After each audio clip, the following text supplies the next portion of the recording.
10 hacks to saving money monthly and increasing your savings. Stay tuned. Yeah. Cindy says, work it. Cindy says, work it out. Work it out. Nothing to you, work it out. Cindy says, finance looking, work it. Hey, mind it. Yeah. Cindy says, work it out though. Work it out. Nothing moves till you move, work it out. Finance looking right, work it out though. Mind and your body right, work it out though. Work it out though. Work it out. Nothing moves till you move, work it out. Finance looking right, work it out though. Mind and your body right, work it out though. Hard work, smart work it out though. If it takes a little time, work it out slow. Only way to level up, work it out more. Work it out more, don't stop, no. I've been on my own and on my job. Work for it and I work hard. Overtime and I'm gon' charge. Get it fit, get it lit, get it all. Now my money looking right, worked it out, then it fit with it, get with it, work it out with me. Can't stop, won't stop, no stopping me. Work out, burn out, work it out with me. Too fit, no you can't do nothing with me. Run circles with them, know who run the city. Only place you can come, work it out with me. Work it out, Cindy, work it out, Cindy. Work it out though, work it out. Nothing moves till you move, work it out. Finance. Hack number 1. It's not really a hack. We all know about it. We just are believing in myths and things that people are telling us. Well, I'm here to tell you thrifting is number 1 for a reason. You will be paying at least less than half than the original price of an item. You can buy things from the thrift store that have tags on them, from Fashion Nova, from Shein, Lord & Taylor, Macy's. I've seen them. I've had them all with the tags on them. Definitely worth looking. Definitely worth the find. I would suggest going to the thrift store first before going to the mall for even a wedding dress or an evening ball. They have beautiful things now at the thrift shop. In addition to the thrift shop, don't sleep on the resale shops. The resale shops have even more high-end items for a third of what you would pay in the store. They have Gucci now, Louis Vuitton, Coach, Ferragamo. These are shoes and purses that you can get at the resale shop and the thrift store for a third of what they cost in the store. And the real tea is, once you're done wearing them, because like, you know, who wears an evening gown more than once or twice? You can actually get your money back. Sell these items on Poshmark. Poshmark.com have it's a site like ThredUp where you can sell some slightly used or even new items there and receive your money back. I've used them for years. This alone will save you at least $200-300 a month, and then you can get that money back by selling your items on Poshmark. It worked. I tried it. It works. You can even turn it into a side business and buy some things from the resale shop with the tags on them and sell them on Poshmark. It can generate new income for you. This is why this is number 1 on the list. You're saving and then you're reselling. So you're getting all your money back. The overhead is 0. Don't sleep on the thrift stores and the resale shops or Poshmark. You can have a nice side hustle with that. Number 2 on the list. Whatever decisions you make with spending monies on high-end or big-ticket items, give yourself 24 hours to sleep on it. 48 hours if it's a car, okay? Maybe 24 hours if it's a sofa.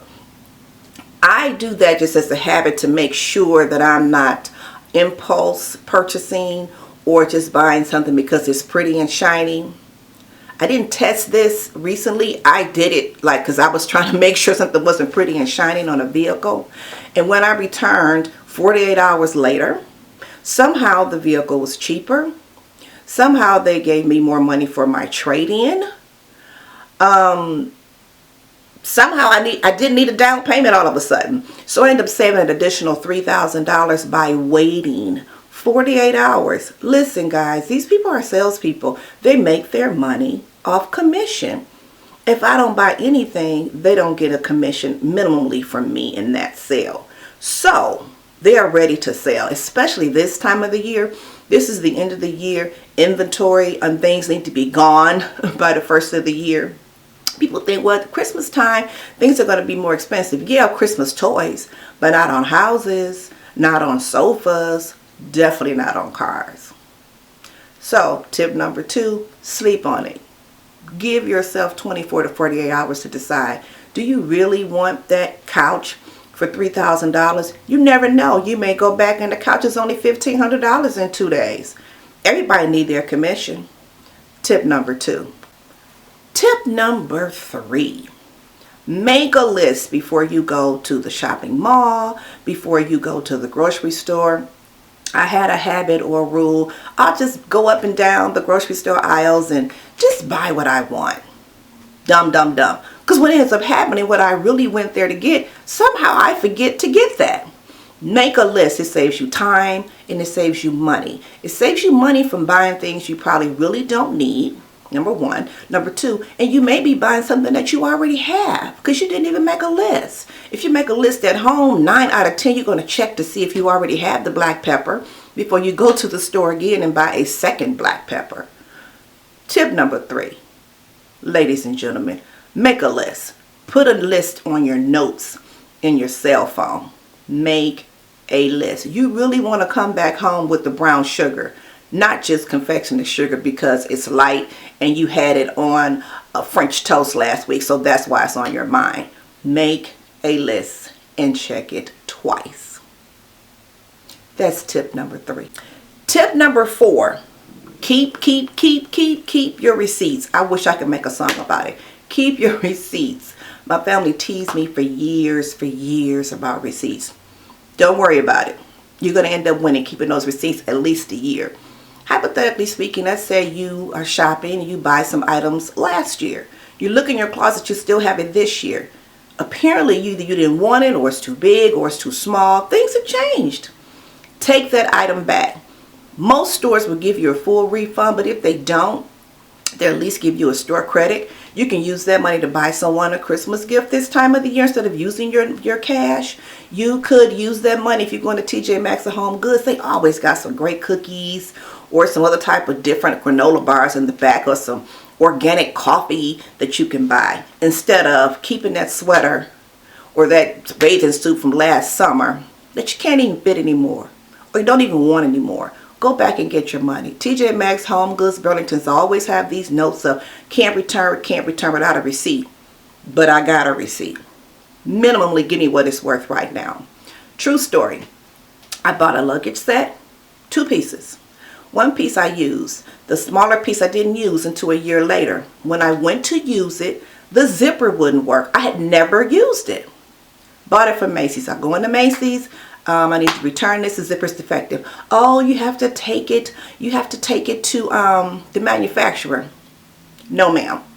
I have the receipt. You send it to the manufacturer. I returned the Macy's item. Received all of my money back. Walked down the aisle. Another aisle just looking for a replacement. Lo and behold, my same piece of luggage is there, but now it's 50% off. Boom. Got my money back. Bought the same item cheaper and kept that extra money in my pocket. Save your receipts. Even if the signs say no return, you got to return in 30 days, it's worth it. Take it back. See if you can at least get a store credit, or like me, make money and get the same item. Tip number 5. Nobody's going to like this. Buy only what you need, not what you want. I know people, we all work, we have income, and we feel like we deserve these items. Not necessarily.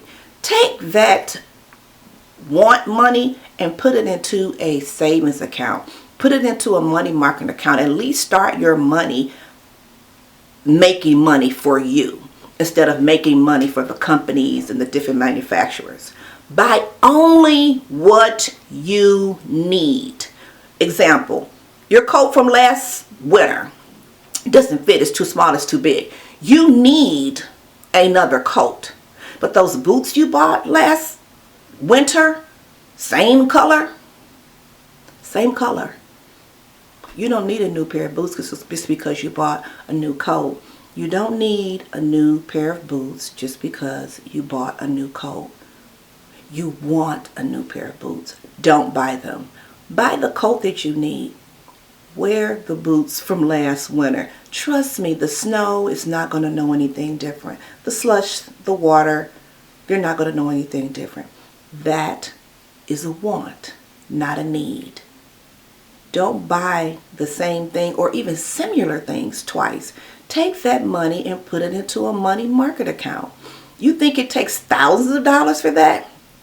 Contact your local credit union or your bank. Money market accounts are liquid.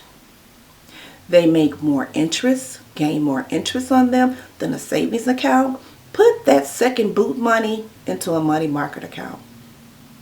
That is tip number 5. Number 6 on our list, pay attention to monthly fees. For example, your bank account charges you monthly maintenance fees. What's the maintenance fees for them having your money? Contact your institution and see how you can get rid of that $6.99 monthly maintenance fee. There are usually a few ways you can eliminate that: by having direct deposit, by keeping a minimum balance, and sometimes by having a certain amount of transactions per month. They will waive that fee. Contact them about your $6.99. That's $7 times 12. That's $84 a year. You could use that for something else. Also, your credit card. Sometimes they charge you fees. Maintenance fees, monthly fees, assessment fees. Every time you see those fees, contact whoever that is, the credit card company or the banking institution. Ask them, how can that be waived?